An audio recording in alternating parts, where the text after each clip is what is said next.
Hey everyone, what is going on? Welcome back to The Explainer. Today we are tackling a massive, kind of intimidating topic in pharmacology, cholinergic agonists. Honestly, I know pharmacology can be incredibly dense, but my goal today is to literally slice through this complex topic like a sharp knife in warm butter. We're going to use highlights, heavy color contrast, and clear visual maps to make sure you learn, understand, and remember this stuff forever. Oh, and real quick, make sure your English subtitles are turned on so you don't miss a single complex medical term we throw at you. So, pharmacology is tough, right? We all know it. It's like that classic Charles Dickens quote, "It was the spring of hope, it was the winter of despair." And honestly, nothing says winter of despair quite like prepping for medical exams. I mean, every single student feels exactly like this confused neuron you're looking at right before mastering this chapter. Just a tangled mess of dendrites and receptors. It's overwhelming. But don't worry, we're not going to dwell on it. As we highlight these pathways today, all that confusion is going to turn into absolute clarity. All right, let's lay our foundation. We've got the classic autonomic nervous system showdown. On one side, the sympathetic nervous system, that's your fight or flight. You know, I'm running from a tiger response. On the other side, we have the parasympathetic nervous system, which I always like to call rest, digest, read, and take a dump. Just nice, chill, and relaxed. The drugs we're focusing on today are cholinergic agonists, meaning they completely mimic that parasympathetic rest and digest action. And the absolute star neurotransmitter running this whole show? Acetylcholine. Now, you might be wondering, exactly where are these drugs attacking? Well, acetylcholine doesn't just float around aimlessly, right? It binds to specific cholinereceptors. We're looking at two main families here, muscarinic and nicotinic receptors. Think of these receptors like locks. You can see the M and N labels right there. And our cholinergic drugs, they're the keys. They slip in, turn the lock, and boom, activate that rest and digest physiological response. Okay, let's build a really clear mental model here. We've got two main approaches. Over on the direct-acting side, these guys are super straightforward. They walk right up to the muscarinic or nicotinic receptors and bind to them directly. No middleman. Then we have the indirect-acting agonists. These are a bit sneakier. Instead of binding to the receptor itself, they actually inhibit an enzyme called acetylcholinesterase. And by doing that, they prevent the breakdown of our body's natural acetylcholine. Let's zoom in on that direct approach first. Here is your high-yield list of direct-acting cholinergic agonists. I want you to read it and say it with me. Acetylcholine, Bethanechol, Carbachol, Pilocarpine. Take a mental screenshot of that. And here's why these matter. While natural acetylcholine gets broken down super rapidly in the body, these synthetic and natural agents have been chemically modified. They resist hydrolysis, which means they have a way longer duration of action. Let's break down the heavy hitters, starting with Bethanechol. Mnemonic time. Remember B for bowels and bladder.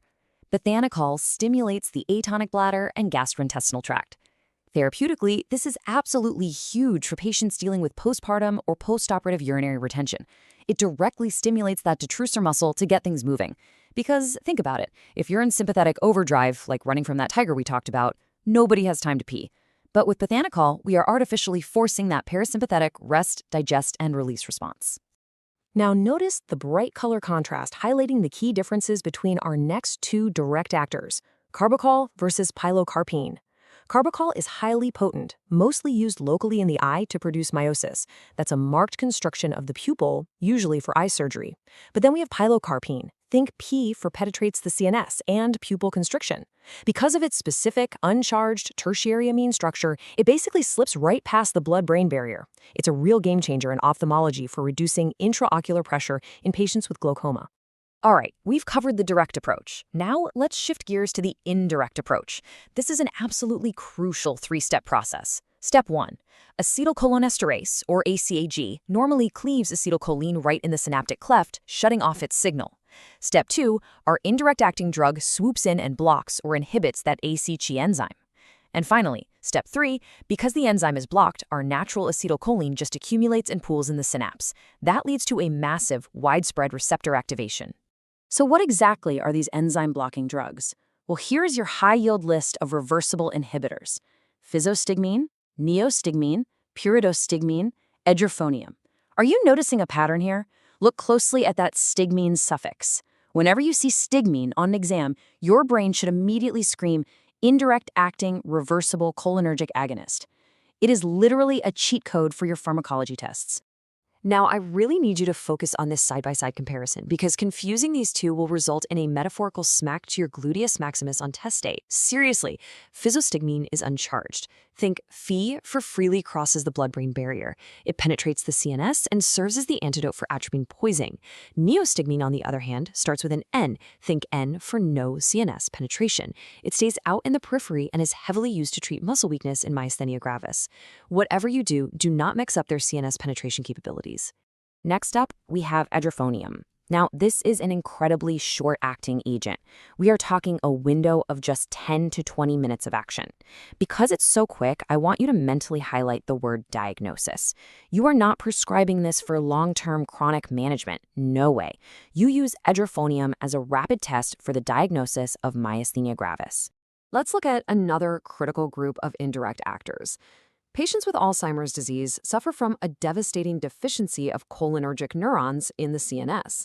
So to combat this, we use specific CNS-penetrating indirect agents, donepezil, rivastigmine, and galantamine. Now, it's absolutely vital to note here, and this is a tough clinical reality.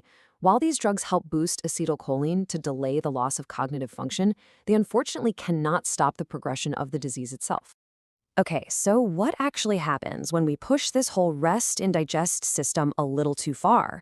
Well, you get cholinergic overdrive, and the adverse effects are intense. We're talking diarrhea, diaphoresis, meiosis, nausea, urinary urgency. I mean, what the French toast is going on with your body here? Essentially, all of your bodily secretions and smooth muscle contractions are just completely dialed up to 11. And that leads us straight into the danger zone. We just looked at the reversible inhibitors, but now we're talking about the irreversible ACH inhibitors. These are mostly organophosphates. You aren't going to find these down at your local pharmacy. They're commonly used as highly toxic agricultural insecticides, or even more terrifyingly, as military nerve gases. They permanently bind to the enzyme, causing a massive, unyielding, non-stop accumulation of acetylcholine. When someone is exposed to those organophosphates, they enter what we call a cholinergic crisis. This is extreme muscarinic and nicotinic toxicity. Your entire body just goes into absolute overdrive. Severe vomiting, diarrhea, intense bronchoconstriction. The real danger? That severe fluid loss causes a massive electrolyte imbalance, and the airway constriction leads to hypoxia. Without oxygen to the brain, this crisis can literally result in catastrophic neurological and respiratory failure if it's not managed immediately with an antidote like atropine. That is your absolute lifeline here. And just like that, we've sliced through the noise. You've seen exactly how these drugs work, all the way from direct receptor binding to indirect enzyme inhibition. You now know the profound difference between a drug that stops at the blood-brain barrier and one that freely crosses into the CNS. So I'll leave you with this question. Will you conquer the cholinergic crisis? Will you take this structured knowledge, escape that winter of despair, and absolutely crush your pharmacology exams? I know you will. Keep reviewing these highlights, drill those mnemonics we built, and I will see you on the next explainer.